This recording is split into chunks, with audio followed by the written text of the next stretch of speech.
ప్రభువైన యేసుక్రీస్తు నామములో మీ అందరికీ వందనాలు. యేసు ప్రభుతో సహవాసం చేస్తున్న మనకి ఆయనతో పాటు మనం మారు మనసు పొంది ఆయనతో పాటు మన ప్రయాణాన్ని ప్రారంభించినప్పటి నుంచి మనకందరికీ ఆయన స్వరూపంలోనికి మారాలి అనే ఆశ, వాంఛ అనేది కలిగి ఉంటాము. అయితే చాలాసార్లు ఆయనకి ఇష్టం లేనివి మనము కలిగి ఉంటాం, మనలో మనం కలిగి ఉంటాము. యేసుప్రభు అన్నారు, మీరు లోక సంబంధులు కాదు అని చెప్పారు. కానీ మనం చాలాసార్లు లోకంలో ఉన్న వాటిని ఆశిస్తూ ఉంటాం. నాకేమో దేవుని వైపు, దేవునికి సమీపంగా, దేవుని సారూప్యంలోనికి మారాలని ఆశ. కానీ నాలోని ఇంకో భాగంలో ఏంటంటే లోకంలోనివన్నీ కావాలి, లోకంలో మిగతా వాటి కొరకైన ప్రయాస ఉంటుంది. చాలాసార్లు లోకానికి మనం అటాచ్ అవ్వడానికి, లేదంటే లోకంలో ఉన్న వాటికి ఎక్కువ ప్రాముఖ్యత ఇవ్వడానికి కారణం ఏంటంటే లోకంలో ఉన్న వాటి విషయాల గురించిన వాస్తవికత, the reality of things in the world, అది మనము పూర్తిగా గ్రహించకపోవడమే కారణం. చాలాసార్లు మనం ఏమనుకుంటామంటే శాశ్వతంగా ఈ భూమి మీద బ్రతికేస్తాను అన్నట్టుగా we will plan, we will think and we will organise things. అంటే నేను ఎప్పుడూ ఇక్కడే ఉంటాను అన్నట్టుగా. చూడండి, బైబిల్ ఏం చెప్తుందంటే మన జీవితాల గురించి 102వ కీర్తనలో 11వ వచనము కీర్తనాకారుడు ఈ విధంగా చెప్తున్నారు. 102వ కీర్తన 11వ వచనం. నా దినములు సాగిపోయిన నీడను పోలి ఉన్నవి, గడ్డివలె నేను వాడి ఉన్నాను. నా దినములు సాగిపోయిన నీడను పోలి ఉన్నవి, గడ్డి వలె నేను వాడి ఉన్నాను అని చెప్తున్నారు. తన జీవితాన్ని భక్తుడు దేనితో పోలిస్తున్నారంటే నీడతో పోలిస్తున్నారు. చూడండి, నీడను మనం అబ్జర్వ్ చేస్తే గొప్ప విచిత్రంగా అనిపిస్తుంది. ఒక చెట్టు నీడను మీరు అబ్జర్వ్ చేయండి. ఎప్పుడైనా చెట్టు దగ్గర ఉన్నప్పుడు దాని వైపు చూస్తున్న కొద్దీ అది అలానే ఉన్నట్టే కనిపిస్తుంది, తగ్గిపోతున్నట్టుగా కనిపించదు. కానీ ఒక 10 నిమిషాలు దాని వైపు చూడకుండా ఇంకెక్కడో చూసి మళ్ళీ దాని వైపు చూస్తే దాని షార్ట్నెస్ మనం గమనిస్తాం. మీరు ఎప్పుడైనా ఆలోచించారా, మనం చిన్నప్పటి నుంచి ఇప్పటిదాకా తెలియకుండానే పెరిగేసాం.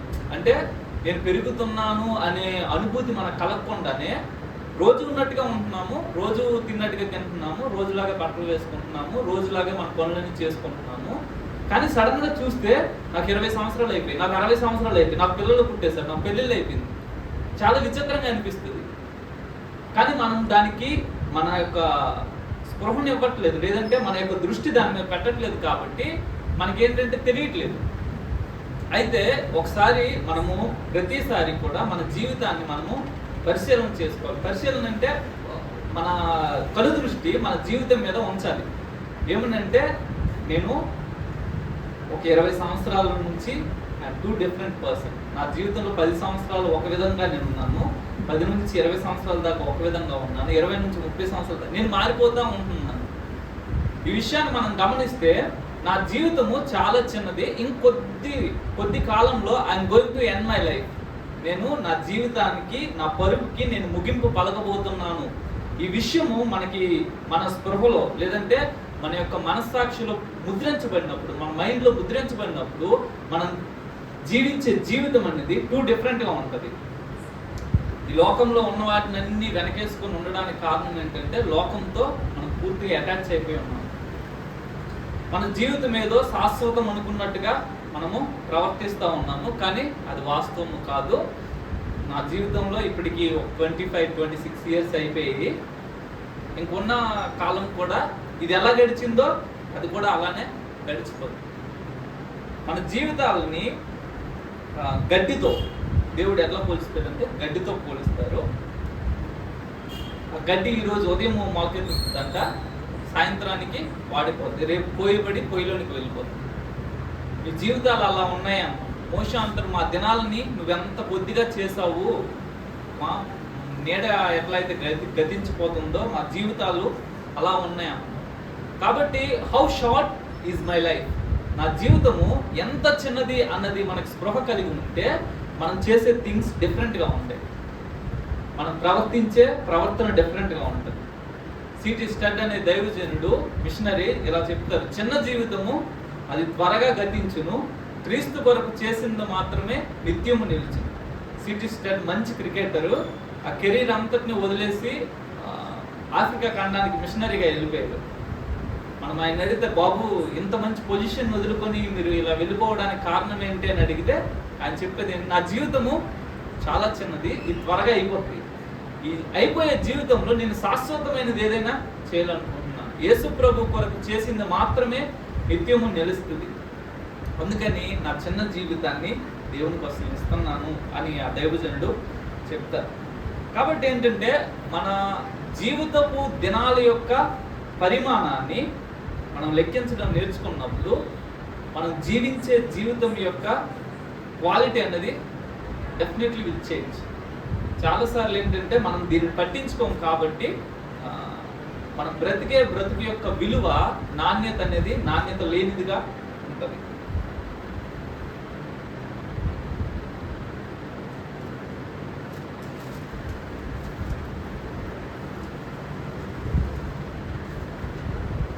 ప్రసంగి గ్రంథము 1వ అధ్యాయము 11వ వచనం. ప్రసంగి గ్రంథము 1వ అధ్యాయము 11వ వచనం.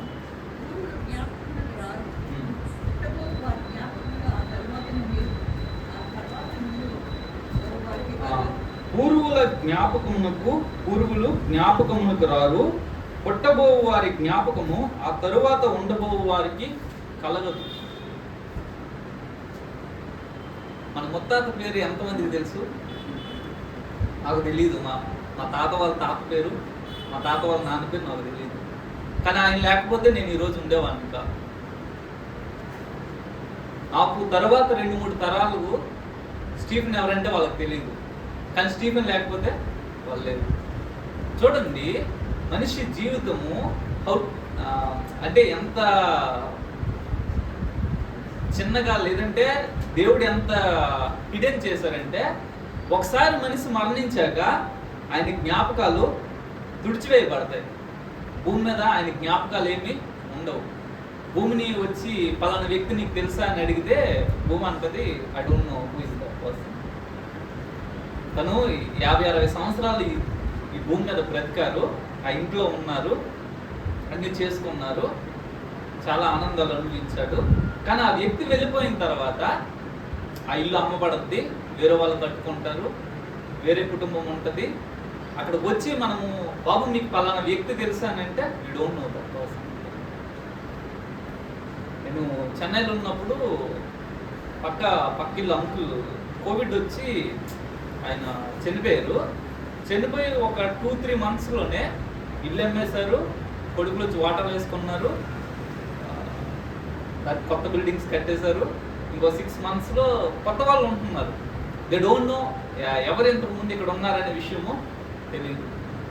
మన యొక్క జ్ఞాపకము భూమి మీద నుంచి త్వరగా కొట్టివేయబడింది. నా గురించి నా పిల్లలు గుర్తుంచుకుంటారు, కానీ నా పిల్లలకి నేను పెద్దగా నెసెసరీ కాదు, ఇంపార్టెంట్ కాదు. వాళ్ళ పిల్లలకి అసలు నా జ్ఞాపకమే ఉండదు. ఎవరైతే కుటుంబాల కోసమని, లేకపోతే ఇదే జీవితం అని, వీళ్ళ కోసమని అన్నీ చేస్తూ ఉంటారో వాళ్ళకి చేదైన వాస్తవం ఏంటంటే, మీ ప్రయాస అంతా కూడా ఎవరు గుర్తించుకోరు. మీరు ఎంత కష్టపడ్డారు, మీరు ఎంత చెమట చిందించారు, మీరు ఎన్ని కష్టాలు అనుభవించారు, మీరు ఎన్ని నిందలు మోసారు, ఆ జ్ఞాపకము మీ పిల్లలకి ఉండనే ఉండదు. కాబట్టి నా జీవితము చిన్నది, నా జీవితం త్వరగా గతించిపోద్ది. నేను చనిపోయిన తరువాత నన్ను ఎవరు జ్ఞాపకం చేసుకోరు. నేను చిన్నప్పుడు అనుకున్నాను ఏంటంటే, నేను చనిపోయే లోపు ఈ ప్రపంచం అంతా గుర్తుండిపోయేటట్లుగా ఏదో ఒక పని చేసి చనిపోవాలి, అంటే అందరు నన్ను గుర్తుంచుకోవాలి. కానీ వాస్తవం ఏంటంటే, నో వన్ విల్ రిమెంబర్. మనము నిన్న ఆగస్టు 15 స్వాతంత్ర వేడుకలు జరుపుకున్నాము. అందరూ గాంధీకి దండలేసి చాలా హడావిడి చేశారు. కానీ స్వాతంత్రం గాంధీ ఒక్కరి వల్లనే రాలేదు. చాలామంది వారి ప్రాణత్యాగాలు చేసి, చాలామంది చనిపోతే, కష్టాలు అనుభవిస్తే, జైలు శిక్షలు అనుభవిస్తే, వాళ్ళ పాస్తులు అన్నీ స్వతంత్ర సంగ్రామం వరకు ఖర్చు పెడితే వచ్చింది. కానీ వాళ్ళెవ్వరూ మన జ్ఞాపకంలో ఉండరు, ఎవరో ఒక వ్యక్తి. అది కూడా గాంధీ గారు ఎప్పుడు గుర్తొస్తారు మనకి? అక్టోబర్ 2 లేకపోతే ఈ ఆగస్టు 15 ఈ టైం అప్పుడు ఆయన గురించి స్పీచ్లు ఇస్తాము. తర్వాత హూ హీఈస్ అనేది నో బడీ విల్ కేర్.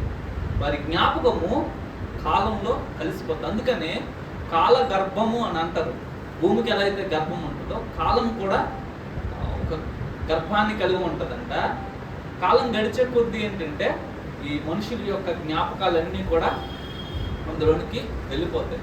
చూడండి, మనం స్కూల్స్లో ఫస్ట్ ప్రైజ్ వచ్చిందని చాలా ప్రౌడ్గా తీసుకొచ్చేస్తాం, అమ్మ నాన్న ప్రౌడ్గా చెప్పుకుంటారు. కానీ ఇప్పుడు జాబ్స్ వచ్చి పెళ్ళిళ్ళు చేసుకొని ఎక్కడున్నాయి ఇవి అంటే ఇక్కడ ఉన్నాం. మన అచీవ్మెంట్స్, మన యొక్క సాధనలన్నీ కూడా మనం గొప్పగా గర్వంగా చెప్పుకునేవన్నీ కూడా ఈరోజు కనిపించకుండా పోతాయి. That is the magic of time.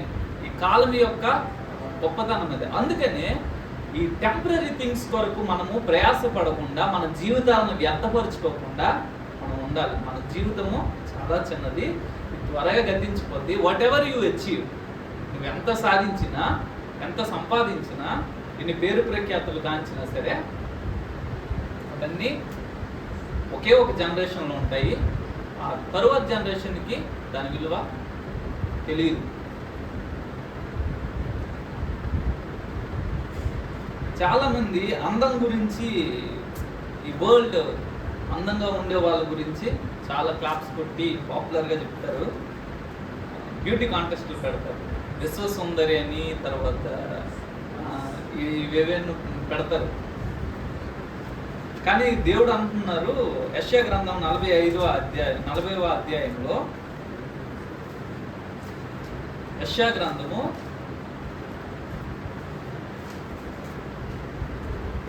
40వ అధ్యాయము 6వ వచనం.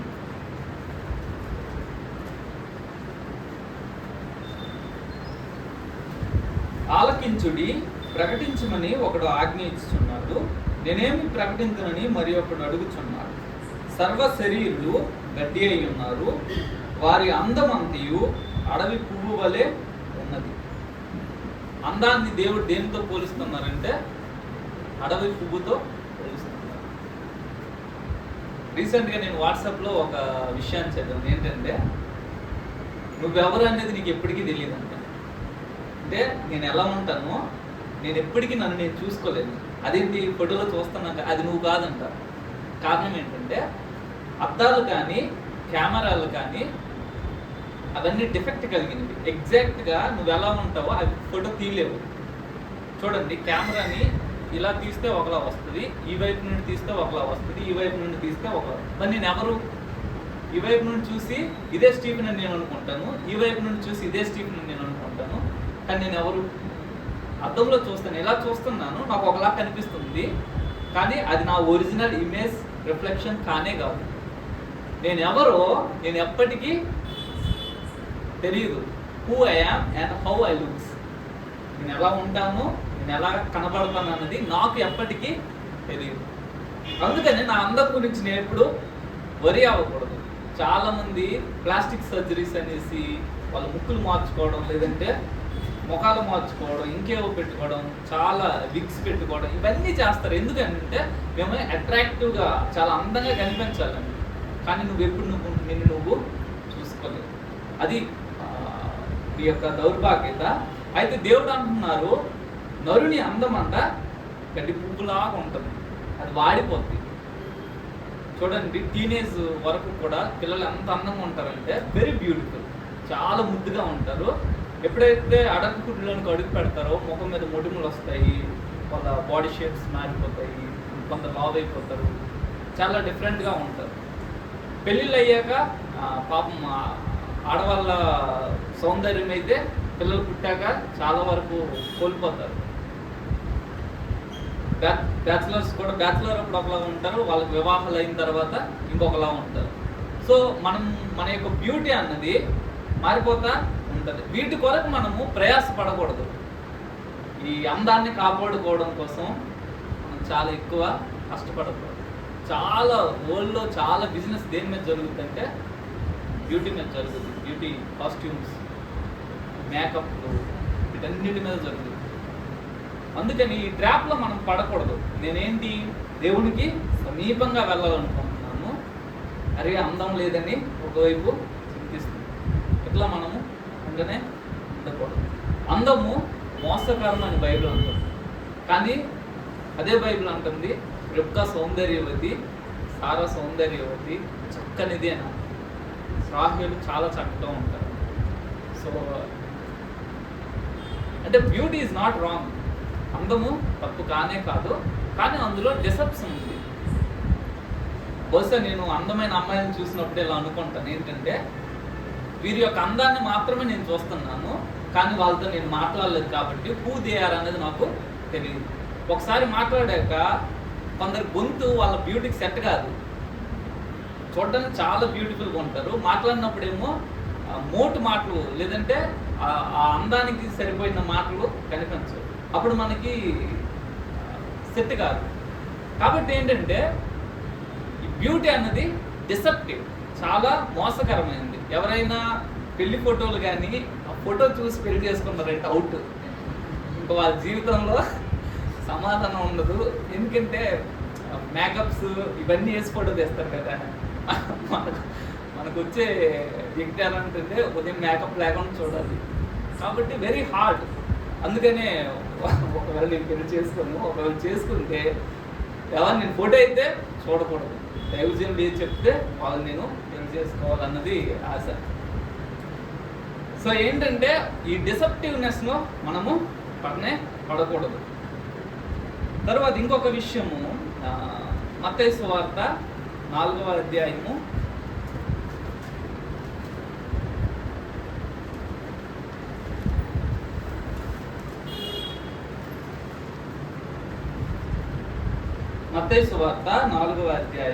8వ వచనం.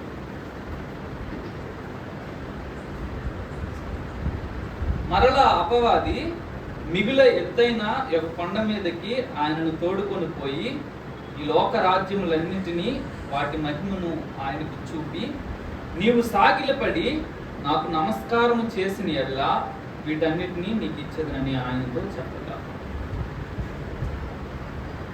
అపవాది యేసుప్రభు వారినంట మిగుల ఎత్తైన కొండ మీదకి తీసుకొని వెళ్ళి ఈ లోక రాజ్యాలు వాటి మహిమను రెండింటినీ చూపించి ఒక ఆఫర్ పెడుతున్నారు. ఏంటంటే నువ్వు నాకు నమస్కారం చేస్తే వీటన్నిటిని నేను నీకు ఇస్తాను.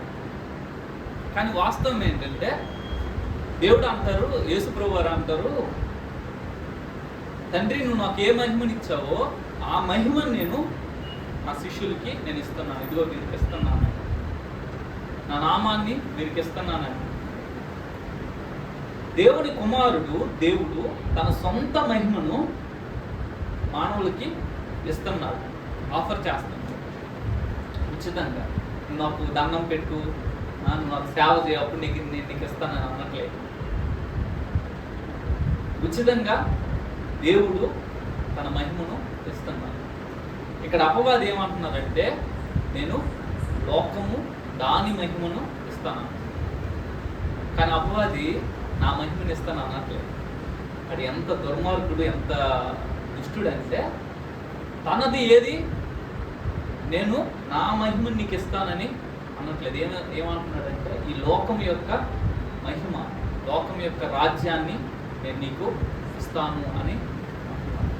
అదేది శాశ్వతంగా ఇస్తున్నాడంటే అనే కాదు, మనకి యోహాను 1వ పత్రికలో ఉంటుంది, లోకము దాని ఆశయు గతించిపోను. యోహాను 1వ పత్రిక 2వ అధ్యాయము 17వ వచనం. లోకమును దాని ఆశయు గతించిపోవచ్చున్నవి కానీ దేవుని చిత్తమును జరిగించువాడు నిరంతరము నిలుచును. లోకము గతించిపోతే దాని ఆశ గతించిపోతుంది. ఒకవేళ యేసు ప్రభు వారు కానీ ఆ రోజు అపవాది ఇచ్చిన ఆఫర్ను తీసుకొని ఉంటే శాశ్వతమైన రాజ్యం ఏమీ కాదు. లోకం గతించిపోయినప్పుడు రాజ్యం కూడా గతించిపోతుంది. కాబట్టి యేసు ప్రభు వారు అలా చేయలేదు. కానీ ఒకవేళ చేసి ఉంటుంటే that is the costly mistake. అది చాలా ఖరీదైన తప్పిదంగా ఉంటుంది. సాతాను ఈ లోకంలో మనందరికీ కూడా పదవుల్ని ఆశ చూపెడతాడు, మహిమలను ఆశ చూపెడతాడు. వీటన్నిటి కొరకు పాపం మనుషులు, వాళ్ళకి తెలియదు వాళ్ళకున్నది ఒకటే జీవితం అని, వాళ్ళకు తెలియదు ఆ జీవితము నిత్యత్వానికి సంబంధించిందని. ఆ తెలియకపోవడం కారణాన్ని బట్టి ఏంటంటే ఈ లోకంలో ఉన్న మహిమను, ఈ లోకంలో ఉన్న రాజ్యాన్ని, ఈ లోకం యొక్క అధికారాన్ని పొందుకోవడం కొరకు జీవితాన్ని తగలబెడతారు.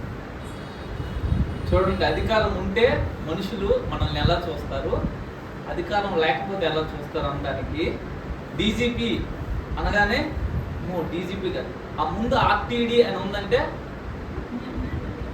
అవునా అవుట్. రిటైర్డ్ అనే మాటకి అప్పటిదాకా ఉన్న గౌరవం, అరే డీజీపీ గారు ఫోన్ చేశారు, ఐఏఎస్ గారు ఫోన్ చేశారంటే ఐఏఎస్ గారు ఫోన్ చేశారని అంత విలువనిచ్చింది మనము.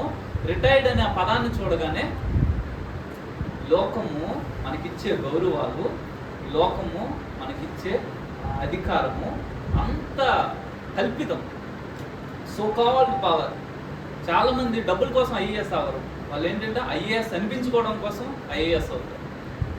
నేను ఐఏఎస్ ఆఫీసర్ అని చెప్పుకోవడం కొరకు చాలా కష్టపడి చదువుతారు. కానీ ఎంతకాలం? 30 years అప్పుడు వస్తే ఇంకో 30 years సర్వీస్. ఆఫ్టర్ దట్ కానీ నీకున్నది ఒకటే జీవితం. ఆ ఒక్క జీవితాన్ని ఒక తాత్కాలికమైన దాని కొరకు నువ్వు ఖర్చు పెట్టేశావు. నీ దగ్గర ఇంకో జీవితం లేదు. శాశ్వతమైన దానికోసం నువ్వేమీ చేయలేకపోయావు. అయ్యో ఎంత మూర్ఖుడు నువ్వు. లోకం మాత్రం ఏమంటది, చాలా ఎయిర్ ఫస్ట్, ఎయిర్ సెకండ్ అంటే ఆహా ఓహో అని అంటాము. సాధించడంలో తప్పులేదు. కానీ నేనేమంటున్నానంటే ఈ లోకం ఇచ్చే గౌరవాలు, గొప్పలు, అధికారాలు అంత కల్పితం. కొద్ది కాలం ఉంటాయి, కొద్ది కాలం తర్వాత అవన్నీ ఖాళీ అయిపోతాయి. కాబట్టి వాటి కొరకు కానీ మనం ప్రయాస పెడితే వీఆర్ ద నెంబర్ 1 ఫూల్స్. మనలాంటి మూర్ఖులు ఎవరు ఉండకపోవచ్చు. జిమ్ ఎలియట్ అనే మిషనరీ చెప్తారు ఏంటంటే, ఏదైతే నేను ఉంచుకోలేనో దానిని, ఏదైతే నేను సంపాదించుకోలేను దాని కొరకు నేను వదులుకోవడంలో ఐఎమ్ నాట్ ఏ ఫూల్ అంటారు. అంటే నేను శాశ్వతంగా ఉంచుకోలేని దాన్ని, శాశ్వతంగా నేను సంపాదించలేని దాని కొరకు ఖర్చు పెట్టడము నేను మూర్ఖుని ఏమి కాదు అని అంటారు.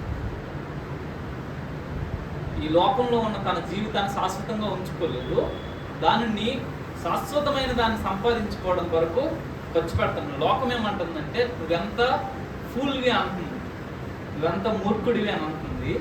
కానీ ఆయన అంటున్నారు శాశ్వతమైన దాని కొరకు నేను దీనిని ఖర్చు పెట్టేస్తున్నాను. I'm investing my life.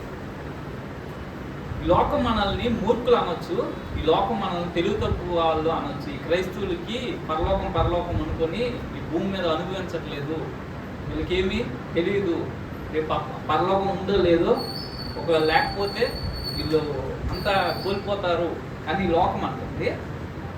కానీ క్రైస్తవుడికి తెలుసు, నేను వదులుకుంటుంది వెరీ లెస్, కొంచెము, చాలా తక్కువ నేను దేవుని కొరకు వదులుకుంటున్నాను. అయితే దేవుడు దానికి ప్రతిఫలంగా ఇచ్చే బహుమానము చాలా గొప్ప. దేవుడు ఏది ఇచ్చినా సరే టెంపరీగా ఇవ్వడు, ఏమి ఇచ్చినా సరే ఇటర్నల్గా ఇస్తారు, శాశ్వతంగా ఇస్తారు. చాలామంది నేను సో అండ్ సో అనే నా క్యాస్ట్ ఉంటుంటే నేను ఒక పొజిషన్లో ఉండేవాడిని, కానీ ఫర్ గాడ్స్ సేక్, దేవుని కొరకు నేను అది వద్దనుకున్నాను, ఈరోజు నేను ఇలా ఉండిపోయాను. లోకం అంటది నువ్వెంత మూర్ఖుడివి అని అంటది, కానీ దేవుడి ముందు కలిగే ఘనత ముందు అదేమి పెద్ద త్యాగం కాదు. దేవుడు దానికి కొన్ని 100 రెట్ల గౌరవాన్ని, ఘనతను ఇస్తారు. లోకం ఇచ్చేటట్లుగా దేవుడు ఇవ్వడు. కాబట్టి లోకంలో అధికారాలు కానీ, పవర్స్ కానీ, వీటి కొరకైన ప్రయాస క్రైస్తవుడికి ఉండకూడదు. దేవుడు ఒకవేళ ఇస్తే తీసుకుంటాడు. గొర్రెలు కాసుకున్న వాటిని తీసుకొచ్చి, బాబు నువ్వు ఇశ్రాయేలు మీద రాజు అంటే రాజు అయ్యాడు. కానీ రాజు అవ్వాలని తను ప్రయాసపడలేదు, కోరుకోలేదు. క్రైస్తవుడికి ఈ లోకం యొక్క అధికారాల మీద ఆశ, మోజు ఉండకూడదు. మనము చాలాసార్లు లోకం నుంచి బయటకు వచ్చేసాము, కానీ కొన్ని విషయాల్లో సంఘంలో కూడా లోకాన్ని తీసుకుని వస్తాం. సంఘంలో కూడా ఎలక్షన్స్ జరుగుతాయి, సంఘంలో కూడా లంచాలు ఇస్తారు. మా లోదరన్, నేను యాక్చువల్ లోదరన్ చర్చికి సంబంధించింది. ఎలక్షన్స్ అయితే మామూలు డబ్బులు ఇస్తారు, డబ్బులు ఇచ్చి మాకు మీ మద్దతు ప్రకటించండి, ఓట్లు వేయండి అని చెప్తారు. సో ఏంటంటే వాళ్ళకి అధికారం కావాలి. అది చిన్న సంఘము, ఒక 40-50 మంది ఉంటారు, కానీ అందులో కూడా మాకు పవర్ కావాలి. అది క్రైస్తవుడికి కూడానే కూడదు. మనము దాని కొరకు పిలవబడలేదు. మనం అధికారాలు చలాయించడం కొరకు, పరిపాలన చేయడం కొరకు, సంఘాల్లో నిలబడి చేయడం కొరకు పిలవబడదు. వేసి అంటున్నారు, మీరు సేవ చేయాలి, పని చేయాలి. 6:26 చూడండి, యోహాను 6:26.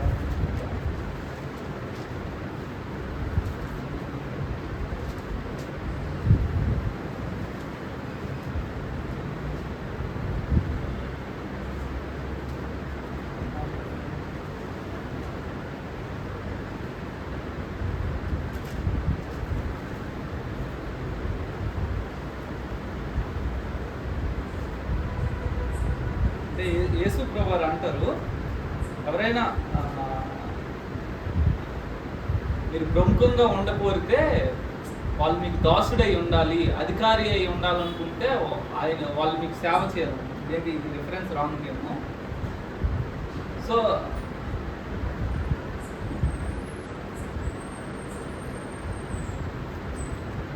కాబట్టి మనము సంఘంలో మన యొక్క బాధ్యత ఎట్లా ఉండాలంటే, నేను సేవ చేయాలి. ఒక సేవకుడిని ఎవరు గుర్తించుకోరు, కానీ సేవకుడు తను సేవ చేస్తూనే ఉంటారు. చాలా సంఘాల్లో మనం వస్తాం, కూర్చుండిపోతాము, వెళ్ళిపోతాము, కానీ we don't know who arranged the chairs, organise చేసింది ఎవరు, నడిపించింది ఎవరు అనేది మనకేమీ తెలియదు. అయితే మనము సంఘంలో ఉండేటప్పుడు దాసులుగా, సేవకులుగా ఉండాలని చెప్తున్నారు. లూకా సువార్త 6వ అధ్యాయము 26వ వచనం.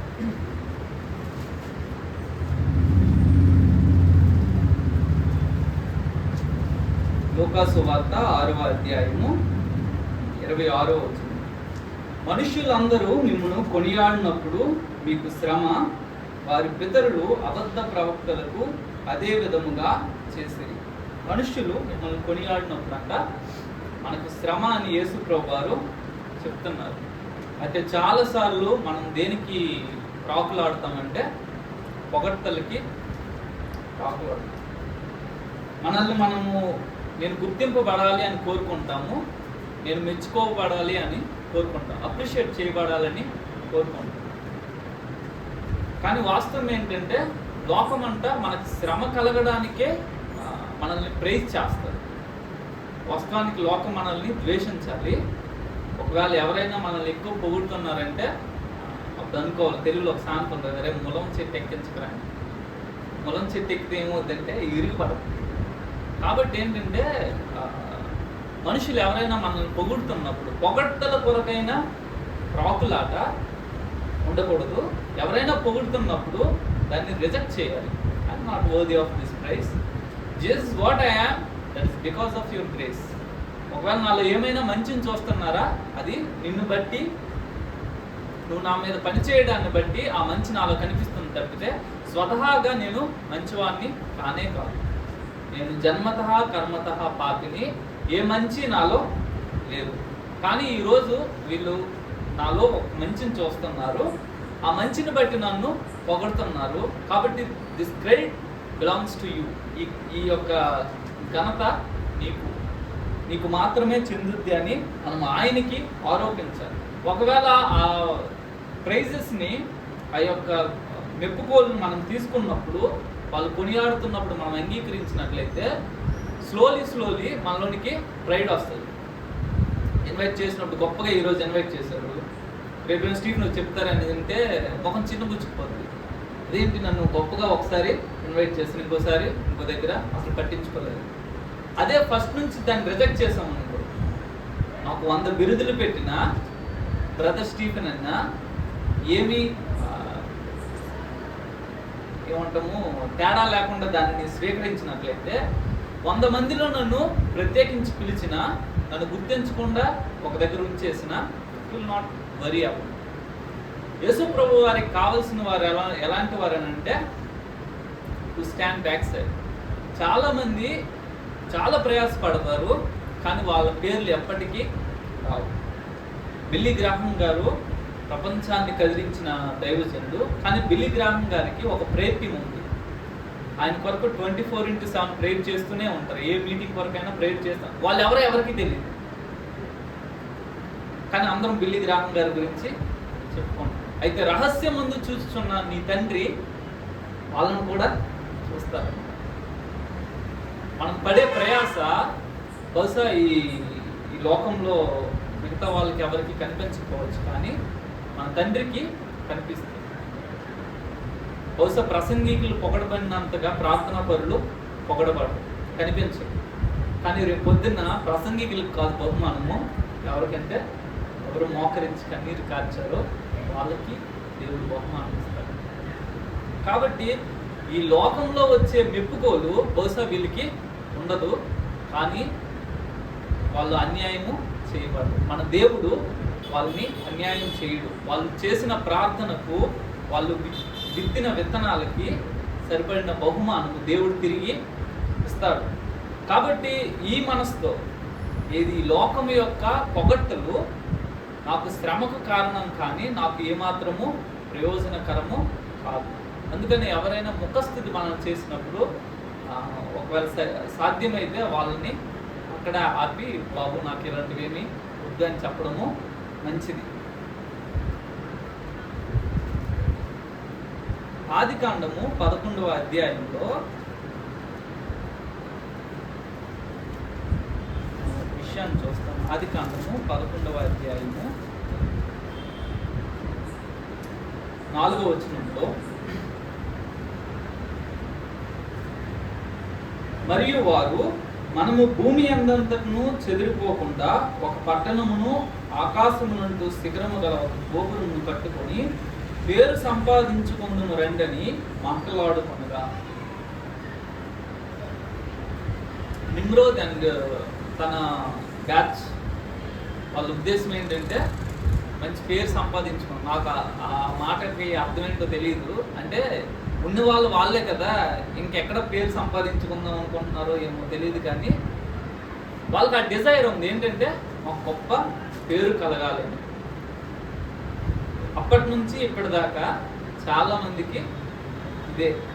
చాలా చర్చెస్లో చూడండి, ఆ టేబుల్స్ మీద రాస్తారు, ఇది పలానా వ్యక్తి డొనేట్ చేశారు. ఆ చర్చ్ ముందు రాస్తారు, ఎవరు జార్జ్ బార్బర్, ఏడబ్ల్యూఎన్ టోజర్ అంటారు. ఏంటంటే ఇండియాలో చర్చెస్ మీద ఉన్న పేర్లు అంతా మోస్ట్ ఆఫ్ అమెరికన్స్లే ఉంటాయి, అంత వాళ్ళ పేర్లే ఉంటాయి ఇక్కడ అని అంటారు. సో ఏంటంటే పేరు, ఈ పేరు కొరకు చాలా మంది ప్రాకులాడుతూనే ఉంటారు. నేను యేసు ప్రభు దగ్గరికి వచ్చాను, కానీ నాలో ఈ ప్రాకులాట స్వభావము పోలేదు. చాలా మంది క్రైస్తవులకి పేరు కావాలి, చాలా కానికిస్తారు. ఆ పేరేమో ఏసే ఏమన్నారంటే, నువ్వు కుడి చేతి ఇచ్చింది నీ ఎడం చేతికి తెలియకూడదు అని అంటే, వీళ్ళేమో ప్రసంగ పీఠికల మీద పలానా వ్యక్తి చర్చ్ కొరకు ఎంతెంత డొనేట్ చేశారని గంభీరంగా చెప్తారు. వాళ్ళందరూ ఆహా ఎంత గొప్ప వాళ్ళు, ఎంత దాన ధర్మం కలిగిన వాళ్ళని వాళ్ళని తెచ్చుకుంటారు. కానీ దేవుని దగ్గర నుంచి బహుమానం ఏమి. సో పేరు కొరకు మనం ఏమి చేయకూడదు. పరిసయ్యులు మంచి అలవాట్లు కలిగిన వాళ్ళు అయితే, వాళ్ళంట మనుషుల చేత ఇలా పిలిపించుకోబడాలని వాళ్ళు చేసే ప్రార్థనలు కానీ, ఇచ్చే దాన ధర్మాలు కానీ, వాళ్ళ ఆచార వ్యవహారాలు కానీ అన్నీ దాంతో రిలేట్ అయ్యి ఉన్నాయి. అందుకనే యేసుప్రభువు వేషధారులారా అని వాళ్ళని గద్దిస్తున్నారు. పేరు కొరకైన ప్రాకులాట, పేరు కొరకైన ఏదైనా మనం చేస్తే అది శూన్యం. బ్లాక్ హోల్లోనికి ఏదైనా వెళ్తే ఎట్లా అయితే శూన్యమో, అలానే పేరు కొరకు మనం చేసే దేవుని కొరకు తలపెట్టే ఏవైనా కూడా ఒక పెద్ద ప్రోగ్రామ్ కండక్ట్ చేసి ఆ స్టేజ్ మీద మన పేరు వచ్చింది. ఆ పేరు వచ్చింది కాబట్టి దాని వలన వచ్చే ఫలం ఏది మనకి ఉండడం. ఏ రైట్ యాటిట్యూడ్ ఏంటంటే, నేను పేరు కోసం చేయను, నేను రహస్యంగా చేస్తాను. బై మిస్టేక్ నా పేరు వచ్చేసినా నాకు సంబంధం లేదు. ఆ ప్రైజ్ నేను తీసుకోను, ఆ పొగడ్త, ఆ గొప్పదనము నాకు నేను ఆరోపించుకోను. దేవుడికి ఇష్టం ఉండదు మనము పేరు కొరకు ప్రాకులాడటము, దేవునికి ఇష్టం ఉండదు. చూడండి, యేసు ప్రభువు వారు ఎంత ప్రాముఖ్యత కలిగిన వ్యక్తి అంటే, ఆకాశాన్ని భూమిని సృష్టించిన దేవుడు తను పుట్టినప్పుడు ఎవరో తెలియదు నజరేత్ అనే ఊరిలో ఒక వడ్రంగి కుటుంబంలో జన్మించారు. చాలా ప్రాముఖ్యత కలిగిన కుటుంబం ఏమి కాదు, సమాజంలో వారికి ఉన్నతమైన స్థానం ఏమి లేదు. కానీ యేసు ప్రభు వారు అలాంటి ఒక కుటుంబంలో పుట్టారు. ఆయన పేరును కోరుకుని ఉంటే బహుశా ఆ రోజు రోమ చక్రవర్తి కుటుంబంలో పుట్టుండేవారు. లోకంలో ఇప్పటికీ చరిత్రలో గొప్ప రాజుగా మనము ఆయన గురించి చెప్పుకుంటూ ఉండేవారు. కానీ యేసు ప్రభు వారు ఎంచుకున్న దారి ఏంటంటే, ప్రభు ఒక అనామకుడైన కంసాలికి కుటుంబంలో జన్మించడానికి ఆయన ఇష్టపడ్డారు. తన మహిమను, తన ఘనతను, తన సమస్తాన్ని విడిచిపెట్టి రిక్తునిగా, నీలాంటి నాలాంటి ఒక సాధారణమైన వ్యక్తిగా నీ యేసు అంతగా తనను తాను తగ్గించుకున్నారు. నీ యేసు గొప్ప పేరు కొరకు ఏం ప్రాకులాడలేదు. ఆ యేసుని నమ్మిన నువ్వెందుకు ఇలా ప్రాకులాడుతున్నావని ప్రాకులాడేవారిని మనము ప్రశ్నించాలి. అయ్యా, నీ యేసు ప్రభు అలాగేం బ్రతకలేదు కదా, తను చనిపోయిన వరకు కూడా బహుశా ఆ ఇశ్రాయేలు ప్రాంతం తప్పితే బయట ప్రపంచానికి యేసు ప్రభు వారు ఎవరో తెలియదు. తరువాత ఎన్నో శతాబ్దాలకి ఇప్పటికీ యేసు ప్రభు వారు ఎవరో చాలా మందికి తెలియదు. యేసు ప్రభు వారు పేరు కొరకు ప్రాకులాడలేదు. యేసు ప్రభు వారిని నమ్మిన మనం కూడా పేరు కొరకు ప్రాకులాడకూడదు. నా పేరు చెప్పాలి, నా పేరు పలకబడాలి, నేను ఎంత ఇచ్చానని చెప్పాలి, నా పేరు వీళ్ళందరూ గొప్పగా చెప్పుకోవాలనే ఆ ప్రాకులాట దేవునికి అస్సలు ఇష్టం ఉండనే ఉండదు. దావీదు గురించి దేవుడు అంటున్నారు చూడండి, 2వ సమూయేలు గ్రంథము 7వ అధ్యాయంలో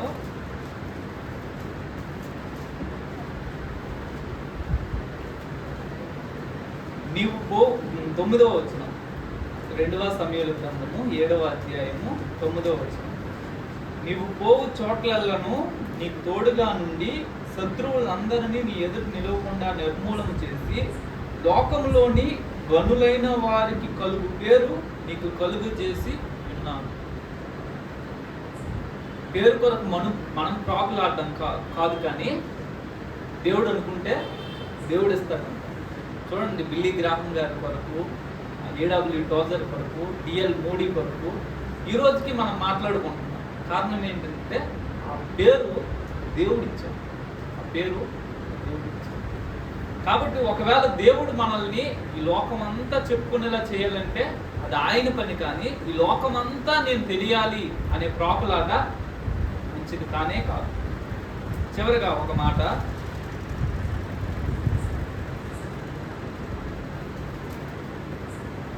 మొదటి తిమోతికి రాసిన మొదటి పత్రిక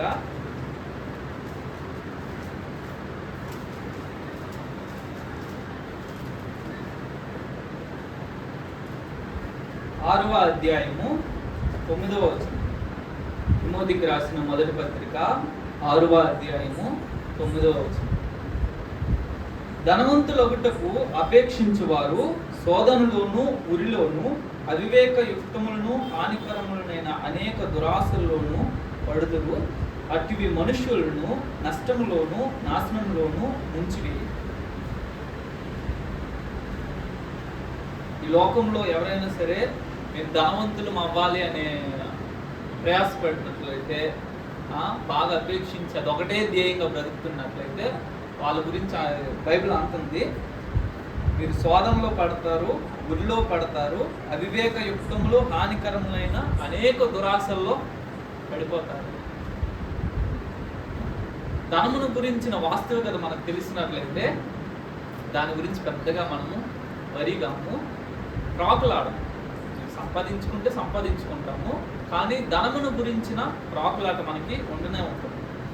యేసు ప్రభువు వారు ఏమన్నారంటే, మీ ప్రతిదిన ఆహారం కొరకు మీరు మీ దేవుని మీద, మీ తండ్రి మీద ఆధారపడండి. ఈరోజు ఏం తినాలనే దాని కొరకు దేవుని మీద ఆధారపడండి. మా అనుదిన ఆహారం మాకు దయచేయని దేవుణ్ణి మీరు అడగండి అని యేసు ప్రభువు వారు చెప్పారు. ధనము మీద ధనాన్ని కూర్చుకోవడం తప్పు కాదు, కానీ కూర్చుకున్నప్పుడు సమస్య ఏమవుతుందంటే హృదయం ధనం మీదకి, హృదయం యొక్క నమ్మకము ధనము మీదకి వెళ్ళిపోతుంది. కాబట్టి ధనము ఒక అవరోధంగా మారిపోతుంది. ధనవంతుడు యేసు ప్రభు దగ్గరికి వచ్చారు, అయ్యా నిత్య జీవానికి ఒక పాత్రుని అవడానికి నేను ఏం చేయాలని అంటే, యేసు ప్రభు వారు అన్నారు, ఈ ధనాన్ని పేదలకు ఇచ్చేసి నన్ను వెంబడించడం. గొప్ప అవకాశము, కానీ ₹10 అయితే ఇచ్చేసి ఉండేవాడేమో. చాలా ఎక్కువ ధనం ఉండదు, మిగుల ధనవంతుడు అంత ధనాన్ని వదులుకోవడానికి పాప మనసు రాలేదు. సృష్టికర్తను రిజెక్ట్ చేసి ఆ ధనవంతుడు ఎవరో, ఏమైపోయాడో, ఎక్కడికి వెళ్ళాడో ఎవరు పట్టించారు. ఒకవేళ వచ్చి ఉండుంటే బహుశా ఈ 12 మంది శిష్యులు ఆయన కూడా ఉండేవాడు. కాబట్టి ఏంటంటే ధనము చాలా మోసకరమైనది. ధనమును గురించిన వాస్తవం మనకి బాగా తెలిసి ఉంటే, ఈ ధనం ఎక్కువ కాలం నాతో ఉండదు, కానీ దీంతో శాశ్వతమైనవి నేను దేవుని కొరకు చేయగలను.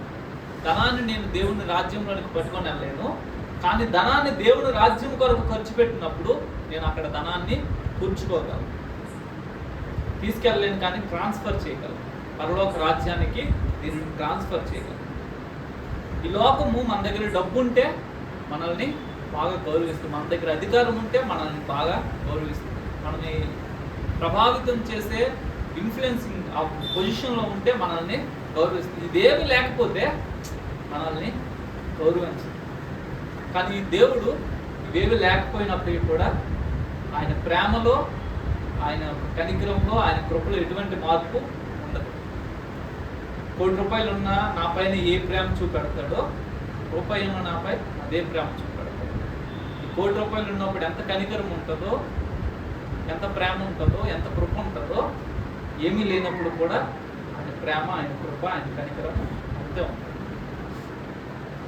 కాబట్టి ధనము మనల్ని మోసగించకుండా మనము చూసుకోవాలి. దేవునికి సమీపంగా మనం వెళ్ళాలనుకుంటున్నాము, నేను దేవునికి చెందిన వాడిని అని మనము చెప్పుకుంటున్నాము, నేను వెళ్తున్నాను, నేను ప్రయాసపడుతున్నాను అని అనుకుంటున్నాము, కానీ దేవునికి ఇష్టం లేని లోక సంబంధమైనవి నాలో ఉన్నాయా అన్నది మనల్ని మనము పరీక్ష చేసుకోవాలి. అది ఏదైనా డిజైర్ చాలు, ఏమీ మనం క్రియలు చేయాల్సిన అవసరం లేదు. పేరు కొరకైన ఆశ, అధికారం కొరకైన ఆశ, లేకపోతే ధనము కొరకైన ఆశ, ఈ ఆశ చాలు దేవునికి మనకి జ్ఞాపకం తీసుకురావడానికి. కాబట్టి రాత్రికాల సమయంలో ఇటు వాస్తవికత ఏంటంటే ఏవి శాశ్వతం కాదు. మనకి ఈ విషయం తెలుసు, కానీ డైలీ లైఫ్లో దాన్ని మర్చిపోతూ ఉంటాం. డబ్బు అశాశ్వతము అనేది తెలుసు, కానీ మన అనుదిన జీవితంలో ఆ విషయాన్ని మర్చిపోయి ఇదేదో శాశ్వతమైనది కనుక మనము దాంతో డీల్ చేస్తూ ఉంటాం. కాబట్టి రాత్రికాల సమయంలో దేవా నీకు ఇష్టం లేనివి నాలో ఈ ఆశల్లో ఏ ఆశ అయినా ఉందేమో ఒకసారి నన్ను నేను పరిశీలన చేసుకోవడానికి నాకు సహాయం చేయండి. నీకు ఇష్టం లేనివన్నీ నేను వదులుకోవడానికి ఇష్టపడుతున్నాను. చాలామంది గురించి ఈ లోకము చెప్పుకోలేదు. చాలామంది క్రైస్తవ సంఘ చరిత్రలో ఎంతమంది ప్రాణాలు అర్పించారో మనకి ఈ రోజుకి తెలియదు, కానీ వాళ్ళందరూ దేవుని పుస్తకంలో లిఖితమై ఉన్నారు. దేవా I want to be that person. ఈ లోకం బహుశా నన్ను ఎరగకపోవచ్చు, లోకంలో నేను ఎప్పటికీ ఎవరికి తెలియకపోవచ్చు, కానీ నీ లేఖనాల్లో లేదంటే నీ యొక్క పట్టీలో నా పేరు లిఖితం అవ్వాలి. దాని కొరకు మనము ప్రయాసపడదాము. దేవునికి ఇష్టం లేనివి ఏవైనా మనం విడిచిపెట్టడానికి ఇష్టపడాలి. ఒకవేళ లేదని అంటే లైఫ్ చాలా మిజరీగా ఉంటుంది. లాజరు ధనవంతుడు ఇద్దరు చనిపోయారు, కానీ ఇద్దరు వ్యక్తులకు 2 నిత్యత్వాలు, వేరు నిత్యత్వాలు. భూమి మీద వేరువేరుగా బ్రతికారు, వాళ్ళ ఇటర్నిటీస్ వేరువేరుగా ఉన్నాయి. కాబట్టి నాకు ఇవ్వబడిన ఈ జీవితము త్వరగా అయిపోద్ది. త్వరగా అయిపోయే లోపు నేను దేవుని కొరకు శాశ్వతమైనవి సంపాదించుకోవడం కొరకు, దేవుని కొరకు శాశ్వతమైనవి చేయడం కొరకు నేను ఖర్చు పెడతాను. దాని కొరకు నేను ప్రయాసపడతానని మనకు తీర్మానం చేసుకుంటాం. ఒక నిమిషం ప్రార్థన. మహాపరిశుద్ధుడైన తండ్రి, నిన్ను స్తుతిస్తున్నాము దేవా.